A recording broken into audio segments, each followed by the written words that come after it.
Hi, and welcome to another free StarCraft 2 strategies tip for us. Today we're going to talk about Terran versus Protoss, haunting the Protoss to victory. A StarCraft 2 Terran versus Protoss match has just ended. The Protoss player has been victorious, pumping Zealots and Stalkers into the base of the Terran player, who is at a complete loss as to how his opponent orchestrated such a quick, massive attack. This can happen to any Terran player, and the cause is simple: being unprepared. Terrans, who lack the Zerg's capability to amass a lot of units in a hurry, must be constantly vigilant in almost every way to defeat a skilled Protoss player. However, with this awareness, a good Terran player can come tip the scales almost unfairly in their advantage, especially early game. Scouting, as it is for all races in any sort of match, is critical. For the Terran player, scouting is needed to know which support units or buildings to move toward early in the tech tree. Though as of right now, Dark Templars seem to not be used as often by Protoss players as other early game units, the threat is still there, and the difference between building one missile turret could be the difference between a win or a loss. More likely, good scouting will reveal the threat of Zealots and Stalkers. This is better for the Terran player, who does not need to worry about early detection, and can focus on pumping out Marines, and, more importantly, Marauders. Scouting also has another vital purpose against the Protoss. Take the carelessness referenced above. The Terran player is at a loss as to how the Protoss player mobilized so many units so quickly. The answer is that the Protoss player upgraded his or her gateways into warp gates, allowing him or her to immediately warp units to any place on the map within range of a pylon or warp prism. Many Protoss players will build proxy pylons near an opponent's base, and use it as a portal to continuously warp in reinforcements until the other player is overwhelmed. Constant scouting across the map will reveal these pylons, allowing the Terran player to disrupt this strategy before it is too late.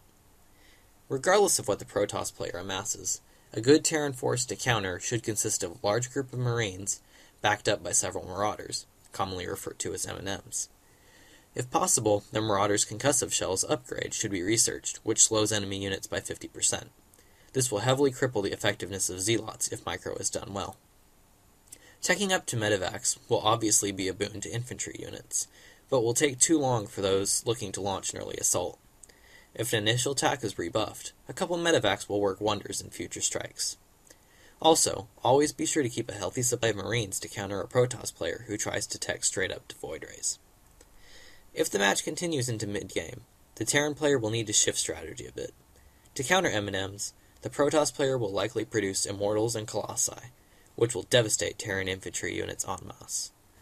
Colossi can easily be chased away by a few Vikings, as they are susceptible to aerial attacks, but the Immortals' ground dominance, with their heavy artillery and shields, pose a difficult problem, as they are even well matched against siege tanks. The Terran player could go Banshees here, but there is a more cost-effective solution that allows for increased production of Vikings to prepare to counter Protoss air.